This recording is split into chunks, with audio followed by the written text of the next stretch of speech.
Hello guys, good morning. তোমরা সকলে কেমন আছো? আশা করি সবাই ভালো আছো। আর ওয়েদারটা এত গরম, সবসময় খারাপ লাগছে। আর আজকে তোমাদের মাঝে একটা নতুন রেসিপি নিয়ে এসেছি। সেটা হচ্ছে কলা সয়াবিন দিয়ে একটা হালকা পাতলা ঝোল। আর এই ঝোলটা খেতে এত ভালো লাগে। আমি এটা একদিন আগে খেয়েছি, কিন্তু খুব ভালো লেগেছিল। আজকে আবার মনে পড়ে গেল যে আমার বন্ধুদের একটু শেয়ার করি, তাই চলে আসলাম। আর তোমাদের তো দেখিয়ে দিয়েছি। আর এখানে আমি আগে থেকেই সয়াবিনটা ভাজে রেখেছিলাম একটু ভিডিওটা শর্ট করার জন্য। আর এখানে দিয়ে দিলাম খাঁটি সরিষার তেল। আর আমরা যে কোনো সবজিতে সরিষার তেলটাই ব্যবহার করি, খেতে ভালো লাগে।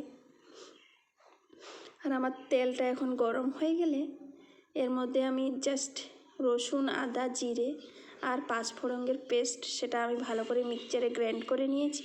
আর এটা এখন আমি দিয়ে দেবো। এর মধ্যে আমি কোনো পেঁয়াজ ইউজ করব না। পেঁয়াজ দেওয়া তরকারি আমাকে ভালো লাগে না, কেমন একটা আলাদা স্মেল চলে আসে, খেতেও টেস্টি লাগে না।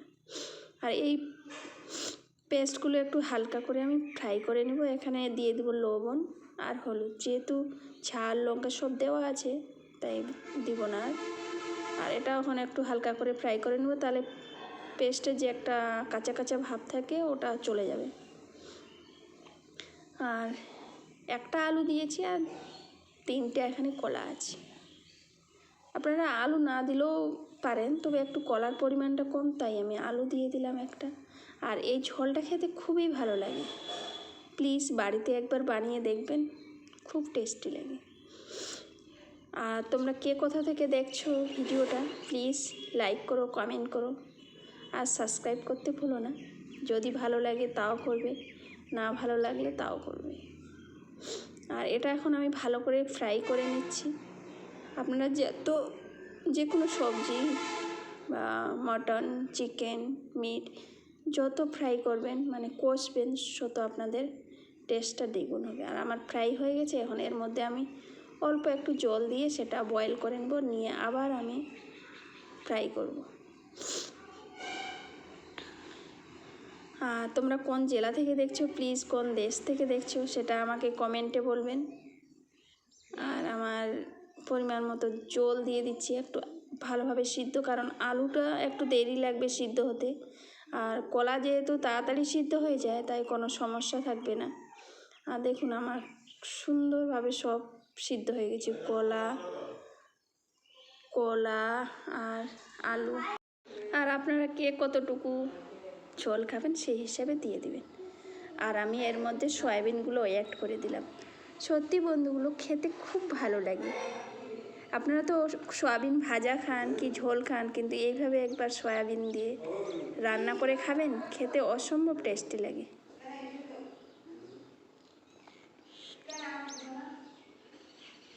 আর এটাও একটু ভালো করে ফ্রাই করে নেবেন। ফ্রাই করে এর মধ্যে জল দিয়ে দেবেন। আর যারা এখনও তোমরা লাইক করোনি, কমেন্ট করোনি, সাবস্ক্রাইব করোনি, তবে প্লিজ সাবস্ক্রাইব করে দেবেন। আর ওয়েদারে একটু হালকা পাতলা ঝোল খাওয়ার চেষ্টা করবেন, যেহেতু প্রচুর গরম, তাহলে শরীর ভালো থাকবে। আর আপনার মিট মাংসগুলো এখন গরমে হালকাভাবে খাবেন, বেশি বেশি করে সবজি খাবেন, তাহলেও আপনাদের শরীর ভালো থাকবে। আর আমি পরিমাণ মতো এর মধ্যে ঝোল অ্যাড করে দিলাম। আপনারা যে যতটুকু জল খাবেন সেতটুকুই দিতে পারেন, তবে এই সবজিটাতে একটু জল দিলে ভালো লাগে খেতে, কারণ কলার একটা স্মেল খুব সুন্দর লাগবে খেতে। আর দেখুন আমার জলটা একটু আর বেশি করে দিচ্ছি, কারণ কলাটা সয়াবিনটা জলটা একটু চুষে খাবে, তাই পরিমাণ মতো দিয়ে দিচ্ছি। আর মানে জলটা দিলেই ভালো লাগবে, বেশি মাখা মাখা এই সবজিটা ভালো লাগবে না। ভালো লাগবে কিন্তু অতটা না। আমার একটু লবণের পরিমাণটা কম হয়ে গেছে, তাই লবণটা দিয়ে দিচ্ছি। আর দেখুন কত সুন্দর লাগছে, কত সুন্দর লাগছে না কালারটা দেখতে। আর অসম্ভব খেতেও টেস্টি লাগে, মনে হবে যে আপনারা চিকেন খাচ্ছেন কিছু একটা। খেতে খুব ভালো লাগবে। আর সম্পূর্ণ ভিডিও দেখার জন্য অনেক ধন্যবাদ। বাই, ভালো থাকবেন।